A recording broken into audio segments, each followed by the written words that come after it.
매일 짐을 쌌다가 풀었다가 할 이유도 없고, 그다음에 눈 뜨면 새로운 곳에 계속적으로 와 있는 거예요. 그런 부분도 얼마나 좋습니까, 그죠?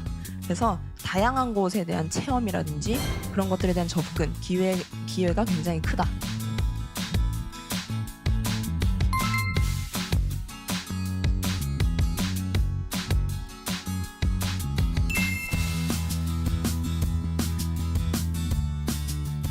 다양한 문화권에 노출이 돼가지고 내가 거기서 느끼는 감정이라든지 어떤 개인의 성장, 그다음 그 경험은 어떤 것과도 바꿀 수 없겠죠.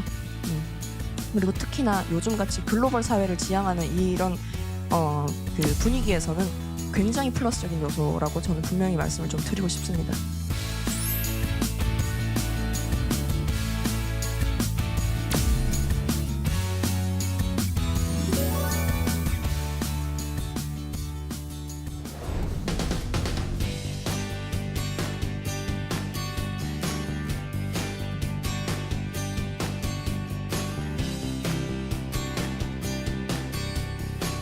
네, 반갑습니다, 여러분.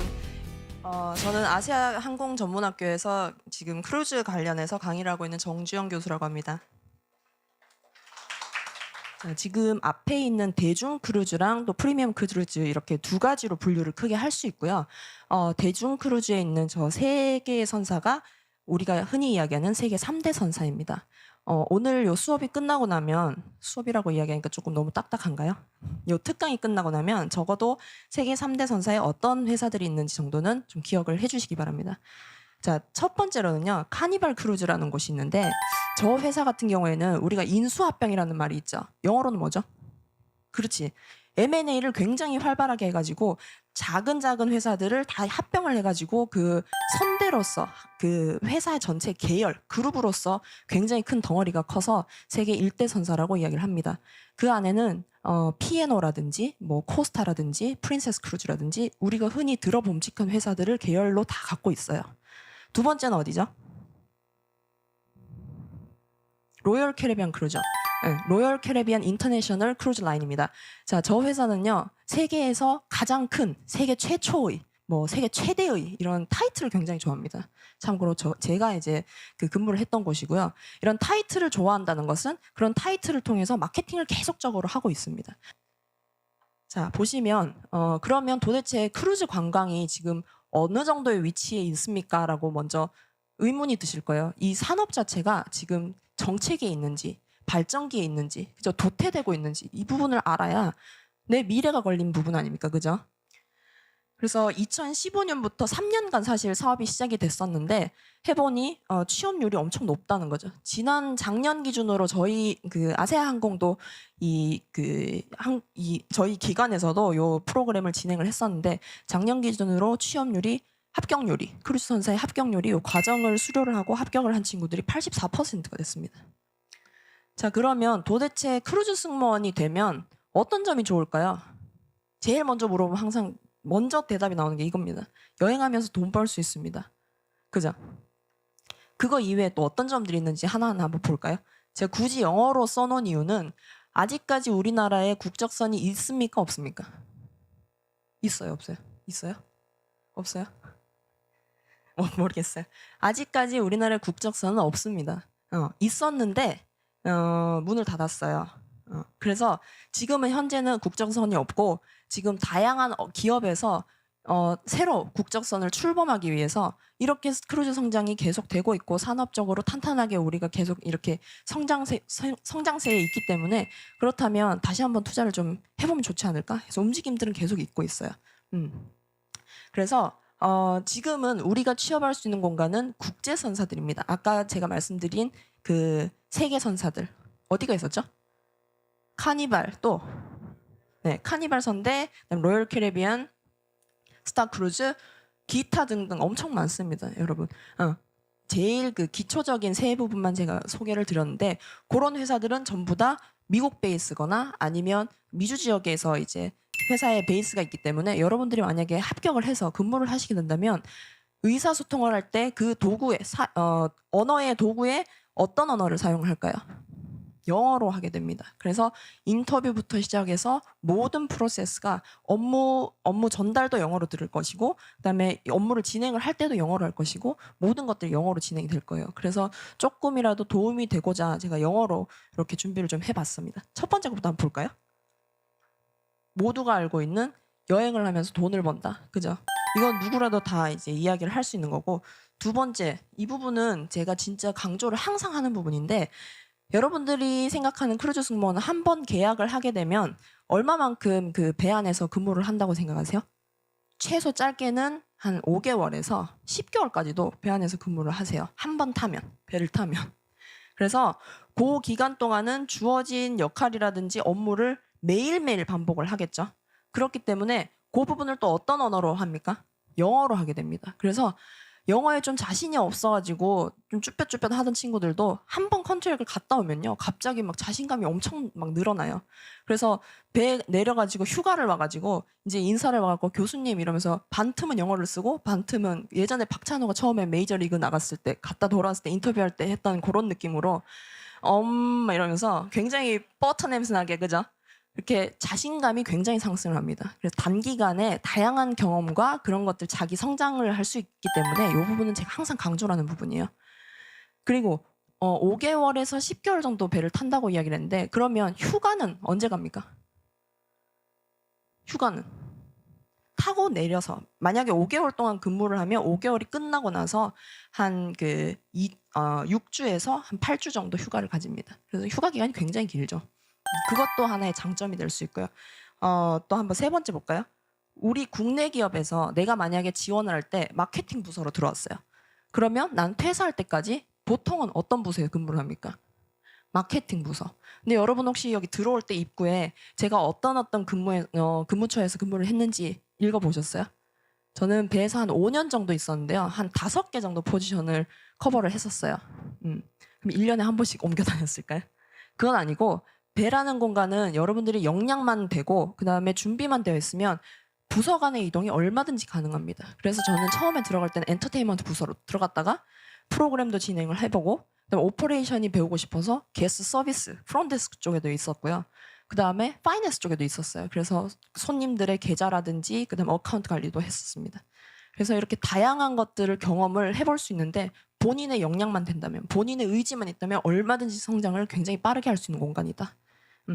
그래서 이 부분도 개인의 역량이라든지 성장에 있어서 굉장히 큰 도움이 되겠죠. 자, 우리가 생각을 해봐야 되는 것은 단순히 해외 취업을 할 때 취업을 위한 취업이 이제 생각을 해서는 안 되고요. 취업 다음에 뭐 할 겁니까? 한국 들어와야죠, 그죠? 들어와서 뭘 할 건지 그런 부분들 같이 이제 5년 뒤의 스텝, 10년 뒤의 스텝 어떻게 나를 발전시켜 나갈 것인지를 곰곰이 생각을 좀 해보셔야 되는 거예요, 그죠? 그래서 단순히 여행하면서 돈 벌래요 이게 아니라, 여행을 하면서 돈을 벌긴 벌 건데 뭐를 하면서, 이런 것들을 생각을 좀 해보셔야 돼요. 그 다음에 그거를 다음에 갔다 와서 what's next 이걸 생각을 해봐야 돼요. 그 다음에 뭐 할 거예요? 생각을 해보셔야 된다는 거죠. 자, 보통은 통근을 하실 때 얼마 정도 시간이 소요가 돼요? 최소 30분에서 최대 1시간 이상, 그죠? 근데 배 안에서는 그 공간 안에서 먹고 자고 생활하고 일도 하기 때문에 트래픽 잼이라든지 교통체증, 아니면 뭘 입고 내일은 뭐 입지? 이런 것들에 대한 고민이 전혀 없습니다. 왜요? 우리는 일할 때 뭐 입고 하죠? 유니폼. 그렇죠.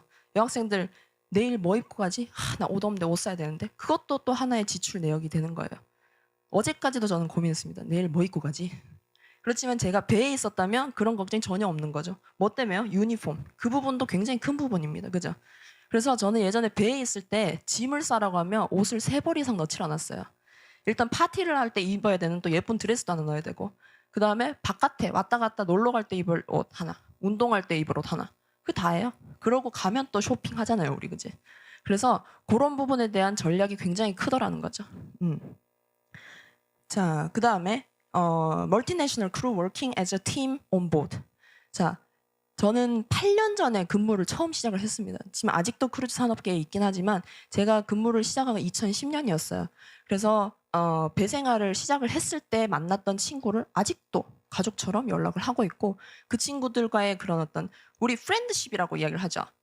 우정 이상 정말 패밀리처럼 끈끈해지는 그런, 전 세계 어딜 가도 친구가 있고 잘 곳이 있는 거예요. 얼마나 멋집니까, 그죠? 그만큼 유대감이 굉장히 커진다는 거죠. 자, 그다음에 아까 제가 배 안에 면세점도 있다고 했죠. 면세점 자체가 이미 그 시중에 있는 물건들보다 가격이 어떻습니까? 면세품이 왜 좋습니까? 세금이 안 붙기 때문에 가격이 싸지. 그래서 세금이 안 붙기 때문에 가격이 싼데 거기다가 플러스 우리는 크루 할인이라는 걸 또 받습니다. 그래서 그런 부분도 또 굉장히 장점적인 부분이죠. 자, 그다음에 듀티 프리 셀러리라고 되어 있는데 저 말은 무슨 말입니까? 우리가 일반적인 기업에 취업을 했을 때 보통 뭐 지방세 떼고 뭐 또 뭐 있습니까? 뭐 연금 떼고 뭐 보험 떼고 그죠? 그래서 실질적으로 내가 200만 원이라고 이야기를 듣고 들어갔는데 실질적으로 내 수중에 있는 돈은 얼마입니까? 170점 얼마. 그죠? 그렇지만 우리는 세금이 전혀 붙지 않아요. 그래서 우리가 받는 월급의 100%를 점 얼마까지 그대로 고스란히 받습니다. 그래서 그런 부분도 충분히 여러분들이 어드밴티지로 가져갈 수 있는 부분이 있습니다. 그죠? 자, 그다음에 크루즈를 마지막으로 장점이라고 하면 크루즈를 탔을 때 가장 좋은 점 중에 하나가 눈 뜨면 다른 나라에 와 있는 거예요. 예를 들어서 싱가포르에서 기항을 시작했습니다. 그럼 지금 한참 이제 동남아 시즌 많이 가죠, 그죠? 싱가포르에서 모항에서 이제 출발을 해서 배를 탔어요. 그 다음날 뭐 맛있는 거 먹고 눈 떠보니 말레이시아 와 있어요. 그리고 밖에 나가서 놀고 뭐 기념품 사가지고 와서 저녁 먹고 또 자고 일어났더니 푸켓에 와 있어요. 태국. 그 다음 날은 하루 종일 이제 항해를 합니다. 그래서 항해를 하면서 배 안에 있는 선내 면세점 구경도 하고 물건도 좀 탔다가 안에 공연도 보고 아이스 스케이팅도 좀 탔다가 뭐 수영장도 좀 갔다가 했더니 그 다음날 또 눈 뜨니까 어디예요? 싱가포르 다시 도착했어요. 이렇게 매일매일 짐을 쌌다가 풀었다가 할 이유도 없고 그다음에 눈 뜨면 새로운 곳에 계속적으로 와 있는 거예요. 그런 부분도 얼마나 좋습니까? 그죠? 그래서 다양한 곳에 대한 체험이라든지 그런 것들에 대한 접근, 기회가 굉장히 크다. 한 가지 일례로요. 제가 처음에 이제 입사를 했을 때 제 룸메이트가 중국 사람이었어요. 2010년 당시에 제가 중국으로 우리 그때 이제 크루즈십을 조인하기 위해서 상해를 갔을 때 화장실을 갔는데 화장실 문이 이렇게 다 뚫려 있는 거예요. 그래서 이렇게 칸칸이 문이 다 뚫려 있어요. 그러면 이렇게 보면 다 보여요. 안에서 뭘 하고 있는지. 굉장히 문화적 충격으로 다가왔거든요. 아니나 다를까 배를 이제 배정을 받아서 룸메이트가 중국 사람이 들어왔어요. 근데 이 친구들은 그렇게 화장실을 들어가거나 하는 그런 프라이버시에 대한 부끄러움이 없는 거예요. 그래서 일을 끝나고 방을 딱 들어왔는데 문을 활짝 열어놓고 화장실에서 거기 앉아가지고 자기 볼일을 보면서 오늘 있잖아 누가 왔고 내가 이렇게 힘들었고 이런 얘기를 막 하고 있는 거야. 요즘 우리 친구들 TMI라는 말 하죠. 너무 TMI인 거예요 저한테는. 왜 문을 안 닫아? 문을 닫고 나중에 할 얘기가 있으면 끝나고 하세요. 네, 이러니까 뭐 어때? 괜찮아? 이런데 그런 부분이 굉장히 문화적으로 충격으로 전 다가왔었거든요. 그래서 이런 문화적인 차이로 인한 이질감 그리고 그런 부분들이 지금은 우스갯소리로 이야기를 하지만 예를 들어서 굉장히 좀 퍼스널하게 다가올 수도 있고 그죠? 그래서 그런 부분들이 있을 수 있다는 거죠. 워낙 다양한 국가에서 온 사람들이 같이 근무를 하다 보니 크고 작은 일들이 발생할 수 있습니다. 그래서 그런 부분들이 또 부정적인 면으로 생각이 되어지는 친구들도 있죠. 그렇지만 반면 그런 부분들이 있기 때문에 나중에 재취업을 할 때 뭐 해외 영업이라든지 아니면 다양한 요즘은 다 글로벌 사회이기 때문에 어딜 가도 한국어만 잘해가지고는 비전성이 없죠, 그죠? 그래서 그런 부분들을 이제 어필을 해가지고 제가 항상 이야기를 이제 특강을 하면 이야기를 하는 친구가 있는데 유스 스텝이라고 애들 프로그램 관리하고 진행하는 친구가 있었어요. 그 친구는 하는 역할이 뭘까요, 그러면? 뭘까요? 어린애들 엄마 아빠가 쉬시는 동안 애들이 이제 지네들끼리 뭐 사이언스 클래스도 하고 뭐 종이 접기도 하고 공도 차고 이런 식으로 프로그램 진행을 하는데 거기서 안전하게 애들이 뭐 싸우거나 다치지 않고 즐겁게 이 프로그램을 진행을 할 수 있도록 옆에서 도와주는 스텝이었습니다. 그 친구가 지금은요 쿠팡 본사에서 인사과에서 근무를 하고 있어요. 어떻게 그렇게 점프업을 했을까요? 쿠팡을 가기 전에 이제 크루즈에서 내려가지고 이제 한국에 와서 정착을 좀 해야겠다 이 친구가. 그래서 삼성 수원 삼성 있죠? 거기서 이제 그 면접을 보고 들어갔는데 그때도 이제 인사팀으로 들어갔었는데 그때 들어갈 때만 해도 삼성 그 본사 소속이 아니라 삼성에서도 외주를 이렇게 주더라고요. 아웃소싱으로 해서 들어갔어요. 들어갔는데 처음에는 이제 다들 이야기를 했죠. 아, 그 월급도 작고 괜찮겠어? 걱정을 다들 했어요. 근데 어쨌든 인사팀으로 들어갈 때 어떤 거 물어봤어요? 이러고 이제 우리끼리 공유를 하죠. 우리도 다들 이제 내려서 배 생활을 끝내고 청산을 하고 세트를 해야 되니까 어떤 거 물어보디? 이러니까 아, 국제적 감각에 대해서 굉장히 물어봤어요. 그래서 배 생활을 하면서 56개 국가에서 온 친구들이랑 한 700명이 같이 일을 했다고 하니까 굉장히 감명 깊어했어요. 그래서 실질적으로 본인이 일을 했던 직무적인 이야기보다 이 생활 환경이라든지 이 사람의 특성에 굉장히 그 삼성이라는 곳에서 이 사람의 가능성을 본 거예요. 그래서 삼성에서 한 2년 정도 근무를 하다가 근무를 하는 기간 동안 열심히 이제 스텝업을 하기 위해서 뭐 자격증이라든지 인사팀에도 보면 자격증이 엄청 많더라고요. 그래서 자격증이라든지 뭐 스터디라든지 이런 것들을 엄청 공부를 열심히 하더니 쿠팡 본사에 재작년에 입사를 했어요. 근데 우리가 생각하는 그런 쿠팡맨의 어떤 그런 이미지를 갖고 있는데 실질적으로 알고 봤더니 쿠팡 본사에는 외국계 뭐 우리가 알고 있는 굉장히 유명한 그런 그 대학교 출신들 그리고 뭐 인서울대학교에 있는 학위를 가진 사람 거의 없대요. 근데 그 친구는 지방대에서 그 학위를 받았었고 어학연수도 한번 가본 적 없고 그렇지만 오롯이 이 사람이 갖고 있었던 백그라운드에 있는 뭐 멀티컬처 그 백그라운드는 그냥 그 크루즈에서 한 2년 정도 근무한 거. 그게 어떻게 자양분이 돼서 지금의 저 그 자리에 이제 올라설 수 있게 된 거죠. 그래서 우리가 단순히 지금 당장 눈앞에 보이는 취업에 대해서 생각을 할 게 아니라 이 다음 스텝이 뭔지 그 다음 스텝이 또 어떤 것들이 있는지 다양한 기회라든지 가능성에 대해서 같이 생각을 좀 해보셔야 됩니다. 그죠? 자, 그 다음에 마지막으로 제가 또 말씀드리고 싶은 거는 휴일이 없습니다. 주말도 없고요. 그게 무슨 말이냐? 중간중간에 브레이크 타임은 분명히 있어요. 예를 들어서 아침에 4시간 근무를 하고 그 다음에 한 4시간 정도 쉬는 시간 갖습니다. 그 시간 동안 밖에 나가서 뭐 와인도 한잔하고 점심도 사 먹고 친구하고 수다도 떨고 쉬다가 다시 들어와서 또 한 4시간 정도 근무를 합니다. 그럼 그날 일정 끝나는 거예요. 어떤 포지션은 그렇게 딱딱 정해져 있는 스케줄도 있고요. 어떤 포지션은 한 8시간 쫙 몰아서 일하다가 그 다음 8시간부터는 그 다음날 아침까지는 또 휴식 시간이에요. 그런 식으로 스케줄이 굉장히 유동적입니다. 그렇지만 팩트만 놓고 봤을 때는 주말도 없고 또 헐리데이, 그 휴일도 없는 거죠. 그 계약 기간 안에 동안은. 그래서 육지에서 우리가 생각하는 9 to 5의 그 어떤 시스템을 생각을 하신다면 굉장히 다른 문화죠.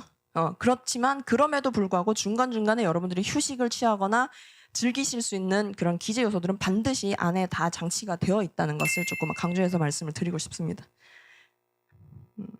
그래서 해외 취업을 준비를 하실 때는요. 지금 제가 한 4가지 정도로 이렇게 요약을 해뒀어요. 첫 번째는 일단 우리가 해외 취업을 하면서 얻어갈 수 있는 가장 큰 부분이 어떤 부분일까요?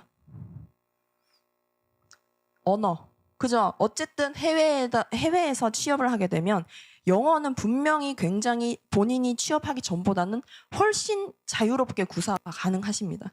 그리고 크루즈 승무원이 된다면 56개 혹은 그 이상의 국가에서 이제 온 친구들이랑 같이 근무를 하기 때문에 운이 좋으면 뭐 제2외국어, 제3외국어 얼마든지 구사 가능하십니다. 그죠? 그래서 저도 중국어 처음엔 하나도 몰랐어요. 근데 아시아에서 우리가 아시아 마켓에서 한 3년 정도 있다 보니 나중에는 중국인 친구 없이도 중국 손님이랑 대화하고 뭐 환전이라든지 이런 업무까지 다 가능하더라고요.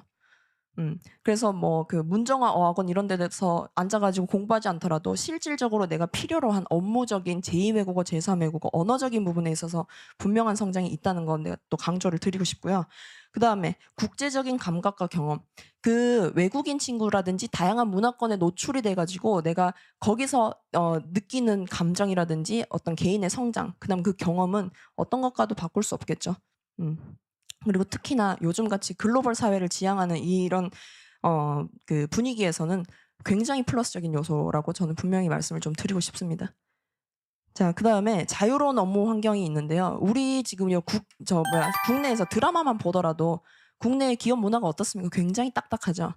회의를 하게 되면 제일 중간에 누가 앉아요? 제일 상석에 사장님, 그 밑으로 이사님, 부장님 쭉쭉쭉 앉고 대리님 어디 서 계세요? 앉지도 못해요. 뒤에 이제 문 앞에 서 계시는 거예요. 누군가 손님이 오면 또 문도 열어줘야 되고 의전도 하셔야 되고. 그렇지만 이 일은 누가 다 합니까? 대리님이 다 하시잖아요. 그죠? 그래서 그렇게 상명하복이라고 이야기하죠. 그런 분위기가 전혀 없이 크루즈 선사에서는 이제 일을 할 때는 굉장히 자유롭게 내 보스지만 내 위에 직속 상관이지만 아닐 때는 소리도 지르고 막 그리고 막 회의할 때 자유롭게 이야기를 막 할 수 있고 자신의 의견을 표출할 수 있고 그리고 나다운 나를 표현을 할 수 있는 거예요. 그래서 우리 친구들 요즘 제가 이렇게 다큐멘터리 같은 게 이렇게 보면 취업을 해가지고 제일 힘들어하는 게 분명히 똑똑하고 재능 있는 친구를 뽑아놓고 자기의 목소리를 표출하지 못하게 해서 대기업에 입사한 지 2년 만에 1년 만에 그만두고 다시 나온 친구도 굉장히 많거든요. 많이 봤고. 그래서 그런 부분에 있어서는 얼마든지 자기의 끼를 발산할 수 있고 내 능력이라든지 역량을 발산시킬 수 있다는 것은 제가 또 자신 있게 말씀을 좀 드릴 수 있습니다. 자, 그래서 그런 식으로 자기의 역량이라든지 개인적인 성장을 하고 나서 네 번째, 아까 제가 계속적으로 말씀드렸다시피 해외 취업이 끝이 아니라 그 다음 단계로 이어가는 디딤돌의 역할을 할 수 있기 때문에 그냥 단순히 우리가 사실 승무원이라는 세 글자 단어만 봤을 때는 항공 승무원이랑 크루즈 승무원의 차이점을 잘 알 수는 없어요. 그죠? 그렇지만 업무적인 부분으로 봤을 때는 굉장히 세분화되어 있고 구체적으로 되어 있어요. 그래서 그 부분 제가 잠깐 설명을 좀 해드릴게요. 자, 지금 앞에는 보시는 거는요. 지금 퀀텀호라고 해서 2015년부터 이제 그 항해를 시작한 새로 만들어진 신조선입니다. 그래서 이 배 같은 경우에는 16만 톤급이고요. 승객 수가 4,900명. 그다음에 승무원 수가 1,500명. 이 같이 이제 기항을 하고 있습니다. 그래서 한 6,400명 정도가 항해를 합니다. 특징으로는요. 배 안에서 이 관람차 안에 들어가서 보면 360도 이 관람차가 회전을 해요. 해상에서. 그래서 그 파노라믹 뷰를 보실 수 있다. 그래서 이런 부분까지도 즐기실 수 있는 거죠. 어떻게 엔터테인먼트적인 요소 중에 하나죠. 그죠? 그리고 스카이다이빙 시뮬레이터가 안에 들어있어요. 아이플라이라는 회사는 이제 이런 스카이다이빙을 시뮬레이팅하는 회사거든요. 이런 회사랑 컨소시엄 이제 계약을 맺어가지고 배 안에 설치를 해가지고 들어가서 무중력 상태로 떠가지고 스카이다이빙을 경험을 하는 겁니다. 지금 위에 보시는 이 로고가 그 로열 캐리비안의 그 회사 로고예요. 또 보시면 배 안에 복합 실내 체육관이 있어요. 그래서 안에서 농구, 축구, 뭐 탁구 온갖 걸 다 하실 수 있고 여기서 이제 바닥을 세팅을 해서 아이스 스케이팅까지도 즐기실 수 있습니다. 또 배 안에 범퍼카도 있어요. 그래서 이런 부분들을 다양하게 좀 즐기실 수 있고요. 지금 앞에 보이는 이 라운지가 낮에는 이렇게 뭐 이야기도 하고 뭐 바에서 술도 한잔하고 이렇게 즐기실 수 있는데 지금 여기 보이는 글래스 유리 있죠? 창문. 이 부분이 저녁이 되면 이렇게 바뀌어요. 컴퓨터 시스템으로 완전 다른 공간을 연출해서 공연장으로 탈바꿈을 하죠. 그래서 여기서 다양한 쇼라든지 액티비티라든지 뭐 이런 프로그램들이 진행이 됩니다. 자, 그래서 이런 공간에서 한 번쯤 경험해 보시고 싶지 않으세요? 그죠? 자, 그럼 어떻게 경험을 해볼까요? 자, 여러분들 왜 그 취업 같은 것들, 정보 같은 것들 많이 없다고 말씀을 많이 하시는데 제가 말씀드렸다시피 우리나라에서 이 크루즈 산업이 소개가 된 지 얼마 됐다고요? 10여 년. 그죠? 그러면 당연히 자료의 양이라든지 이런 부분은 네이버보다는 어디가 많을까요? 영어로 된 구글. 그렇죠? 그래서 자료를 좀 찾으시려면 구글 자료를 찾으셔서 영어로 한번 쳐보세요. 그리고 요 앞에 있는 거는 그 카니발 카니발 그 홈페이지입니다. 그래서 카니발 커리어라고 치시면 구글에서 카니발 커리어라고 치시면 카니발 그 크루즈 선사에 가고 싶은 친구들을 위해서 카니발 선사에서 필요한 부분들 어떤 부분들은 어떤 것들을 직무를 요구를 하고 어떤 스킬을 요구를 하고 그다음에 이 포지션에 들어오면 어떤 일들을 하고 있다. 이런 것들을 자세하게 소개해 놓은 홈페이지가 있습니다. 그래서 카니발도 있고 로열 캐리비안도 있어요. 쳐가지고 로열 캐리비안 커리어 쳐보시면 다른 홈페이지가 취업 관련해서 홈페이지가 하나 따로 딱 뜹니다. 그래서 들어가서 보시면 About Carnival이라고 제가 지금 빨간색 네모 박스 쳐놓은 데 있죠. 저런 데를 보시면 이 회사의 비전이라든지 이 회사 지금 어떤 동향이라든지 최신 뉴스라든지 이런 것들 좀 보실 수 있어요. 그래서 면접에 기회가 있다면 이런 것들을 공부를 좀 하시고 가시면 훨씬 더 플러스 점수를 받으실 수 있겠죠. 자, 그러면 어떤 자격 요건들을 요구를 하나 앞에 한번 보실까요? 일단은 영어로 업무를 진행을 하셔야 되기 때문에 영어는 당연히 요즘은 이제 기본적으로 구사를 합니다. 근데 이제 영어를 구사를 함에 있어 가지고 점수는 사실 크게 필요 없어요. 우리나라에서 목숨 거는 점수 뭡니까? 토익, 그죠? 토익은 사실 크게 의미가 없는데 대신 언어적인 구사 능력을 굉장히 요구를 많이 합니다. 그래서 그 언어적인 구사 능력이 어느 정도예요라고 이야기를 한다면, 자 보세요. 언어를 이렇게 전달을 함에 있어서 내가 막힘없이 내 생각을 술술술, 내가 생각했던 코리안이랑 내가 내뱉는 잉글리시가 똑같이 같은 컨텐츠로 나온다. 이러면 굉장히 유사하게 능통하게 하시는 부분이고요. 만약에 내가 한국말은 이렇게 생각했는데 영어는 자꾸 이상한 소리가 나와요.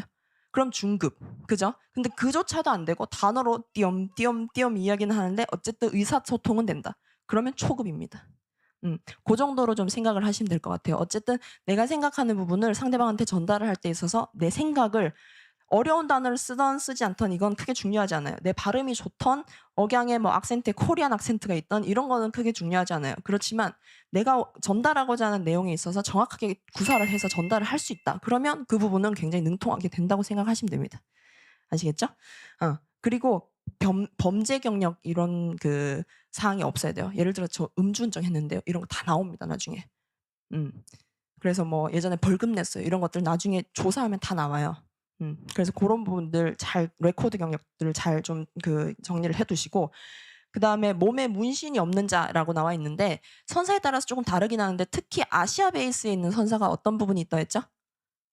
스타크루즈, 그죠? 스타크루즈는 사실 아시아 계통이기 때문에 미신적인 주술적인 부분을 조금 믿는 부분이 있어요. 그래서 몸에 문신이 있는 사람들은 불운을 갖고 온다. 그래서 회사에 불운을 갖고 올 것이다. 이런 조금 선입견이 있기 때문에 몸에 문신 있는 자를 일단 뽑지 않고요.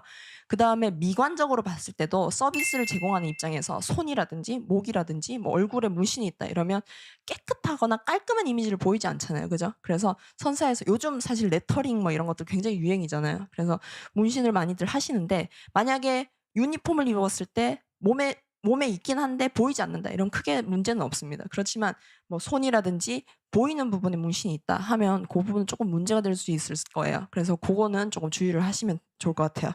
그다음에 신체 건강한 자, 뭐 키 같은 부분은 승무원들 같은 경우에는 항공 승무원들은 뭐 암리치도 해야 되고 그죠? 물건을 선반에서 꺼내야 되고 이런 부분이 있기 때문에 키에 제약이 있긴 한데 저희 크루즈 승무원은 최단신 크루즈 승무원이 151cm 의 크루즈 승무원도 합격을 해가지고 그 크루즈 승무원으로서 역할을 하셨어요. 그래서 키는 제약이 없고요. 몸무게도 제한이 없습니다.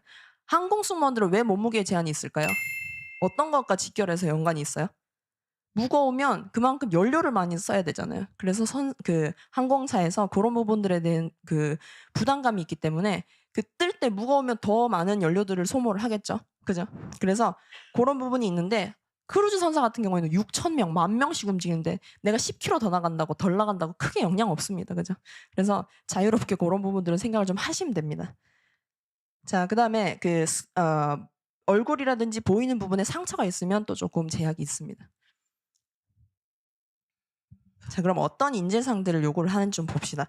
일단은 언어는 당연히 좀 기본적으로 익히셔야 되겠죠. 그래서 What language do you speak? 이렇게 물었어요. 그러면 영어, 뭐 한국어 이런 것들은 능통하게 되고요. 만약에 내가 중국어 조금 돼요. 근데 그냥 조금이라는 말을 굳이 거기서 고해성사하듯이 저 잘 못해요 이렇게 이야기하면 면접관이 나를 매력 있어 할까요?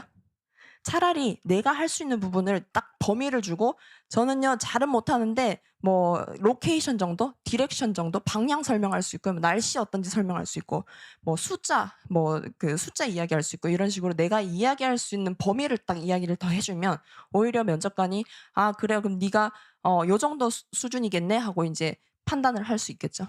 자 그다음에 우리는 팀으로 부서로 많이 운영이 되기 때문에 그 팀워크에 대해서 굉장히 많이 물어봅니다. 그래서 예를 들면 뭐 팀워크랑 같이 뭐 갈등이 있었던 적 있어? 아니면 팀 멤버랑 아니면 보스랑 뭐 마찰이 있었던 적 있어? 손님이랑 마찰이 있었던 적이 있어? 이런 것들 물어보거든 질문으로.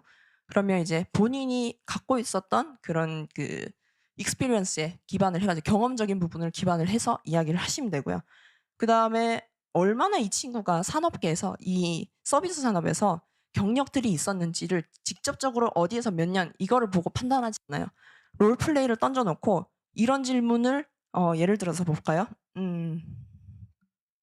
만약에 손님이었는데 영어를 못한 손님이었어요. 어떻게 서비스를 전달할 거예요? 어떻게 주문을 받을 거예요? 뭐 아기가 왔는데 제가 유스 스텝이니까 아기가 왔는데 애가 영어를 못해. 그러면 어떻게 그 프로그램에 이끌어가지고 참여를 유도할 거야? 이런 것들 질문으로 나올 수 있겠죠. 그래서 그런 것들 대답하는 걸 보면서 얼마나 이 사람이 프로페셔널한지 이런 것들도 체크를 합니다. 그다음 또 서비스 산업이기 때문에 당연히 서비스에 관련해서 서비스 마인드가 있는지 이런 것들을 보기 위해서 뭐 손님을 만족시킨 적이 있어요? 아니면 손님을 와우 시킨 적이 있어요? 손님이 내 서비스를 받고 와 이렇게 감탄한 적이 있어? 그래서 와우를 동사로도 쓸 수 있거든요. Have you ever wowed your guest? 이렇게 쓸 수 있어요. 그런 것들 물어보면 내가 정말 이렇게 엑스트라 마일을 다해가지고 비욘드 앤 어버브 서비스를 한 적이 있는지 이런 것들을 대답을 좀 할 수 있어야 됩니다. 그다음 마지막으로는 여러분들의 특성이 크루즈 승무원이라는 그런 특정적인 그 한정적인 공간에서 그 업무를 수행함에 있어서 괜찮은 사람인지 그런 것들을 파악하기 위해서 그 스트레스 핸들링을 어떻게 하는지 예를 들면 뭐 화가 났을 때 너는 어떻게 그 화를 풀지? 이런 것들도 물어볼 수 있어요. 자, 그래서 여러분들이 들어가실 수 있는 부서가 이렇게 정해져 있는 건 아니지만 가장 많이 들어가시는 그 부서들을 보면 뭐 F&B 우리가 흔히 생각하는 호텔에 가시면 그 시금장 서비스 있죠? 거기서 근무를 해본 경험이 있던지 아니면 바라든지 그 베버리지 파티에서 근무를 하신 분들 뭐 바리스타 다 좋습니다. F&B 업장에서 근무를 하실 수 있고요. 하우스키핑이라든지 게스트 서비스 같은 경우에는 호텔에서 프론트 데스크 개념으로 생각을 하시면 됩니다. 고객에게 정보를 전달하고 고객의 계좌를 그 관리를 하고 환전 업무도 하고요. 그다음에 불만 사항이 생기면 접수해서 그 핸들링도 하고 그런 부서라고 생각을 하시면 되고 엔터테인먼트는 아까 전에 제가 말씀드린 것처럼 스포츠 스텝이라든지 아니면 크루즈 스텝까지 공연을 하거나 아니면 프로그램을 할 때 손님들의 호응을 이렇게 유도를 하거나 참여를 해서 프로그램을 진행하는 그런 부서라고 보시면 되고 뭐 이 밖에도 카지노라든지 아니면 기항지 관광을 판매하는 그런 부서가 있을 수 있습니다. 그래서 이런 부분들은 잘 좀 기억을 해두셨다가 그냥 저 크루즈 승무원 할래요가 아니라 크루즈 승무원의 요 부분 저는 관심이 있습니다. 이렇게 이제 좀 방향성을 잡으셔야 돼요.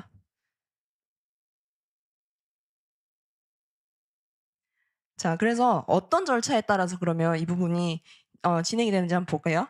우선은 서류 면접을 통해서 한국에 대행사가 있으면 대행사를 거쳐서 이 친구가 적합한지 부적합한지에 대해서 판별을 받게 될 거예요. 그래서 프리스크리닝을 거칠 수 있고 아니면 본사 직무 담당자랑 이제 면접을 하게 됩니다. 1대1로 할 수도 있고 1대 다로 할 수도 있고 스카이프를 통해서 면접을 할 수도 있고요. 그래서 서류 대조, 아까 이야기한 뭐 범죄 경력이라든지 메디컬이라든지 이런 부분들을 검사를 하게 될 거고요. 해서 최종적으로 합격을 합니다. 합격을 하면 승선을 해서 90일 동안 선내에서 재평가가 이루어져요. 이 친구가 진짜 배에서 이 업무 수행 능력이 있는지를 다시 한번 평가를 합니다. 그래서 90일 동안을 잘 버텨내면 정식 승무원이 되는 겁니다. 그래서 서류 심사 시에 그 유의하실 부분이라든지 대행사 면접 때 어떤 부분을 보는지는 상세하게 요 앞에 스크린을 좀 참고를 하시면 좋겠어요. 네. 제가 이제 working on land, working on board 해가지고 여기 선사에서 선상 생활을 하실 때, 그 다음에 그에 반해서 육지에서 근무를 하신, 저희는 육지라고 이야기를 합니다. 그래서 육지에서 근무를 하실 때 어떻게 다른지 부분을 수치적으로 조금 비교를 해봤는데요. 밥도 주고요, 잠도 재워주고요, 심지어는 여러분이 사용하시는 화장실에 쓰는 그 토일렛 페이퍼 있죠. 그 두루마리 휴지 그런 것도 제공이 다 돼요. 그래서 실질적으로 배 안에서 크게 돈이 들어갈 부분이 전혀 없다. 그렇지만 뭐 전기세라든지 잡비라든지 이런 부분이 전혀 없죠. 근데 육지에서는요. 내가 쓰는 휴대폰 요금부터 시작해서 물 쓰면 물세, 전기 쓰면 전기세, 가스 그 보일러 뜨면 또 가스세, 그죠? 그래서 그런 부분들까지 다 내다 보니 나중에 계산을 해보니 한 100만 원에서 160만 원 돈이 지출이 그냥 가만히 있어도 되더라는 거죠. 근데 그에 반해서 크루즈 승무원은 한 달 동안 그냥 가만히 있으면 한 30만 원에서 많이 쓰면 한 50만 원 정도의 지출 내역이 있었어요. 그래서 이 부분은 개별적인 친구들의 코멘트 플러스 제 경험을 기반으로 제가 만든 표입니다. 그래서 뭐 어떤 그 통계에 따르면이 아니라 일반적으로 통상적으로 한 이 정도의 세이브가 되더라 하는 부분을 좀 참고를 해주시면 될 것 같아요. 그래서 생활비는 지역이라든지 개인별 사정에 따라 내가 쇼핑을 좋아한다 그러면 당연히 엑스트라 차지가 더 생기겠죠, 그죠? 그래서 다소 차이가 날 수 있고요. 저는 한 600개 정도? 600개 정도의 데스티네이션을 한 5년 동안 돌아다닌 것 같아요. 그래서 보시면 알라스카 가가지고 개썰매도 좀 타봤고요. 그다음에 뭐 빙하 위에서 헬기를 타고 막 이동을 하면서 구경도 했고 정말 제 생에 2번 없는 다시는 오지 않을 황금기라고 이야기하면 제가 승무원으로서 근무를 했던 시대란다. 시간이 아니었을까 생각을 하고요. 이런 좋은 기회를 여러분들도 오늘 이렇게 짧게나마 맛을 좀 보시고 궁금해하시고 조금 더 관심을 가져주셨으면 좋겠어요. 그래서 그런 기회가 될 수 있기를 간절히 바랍니다.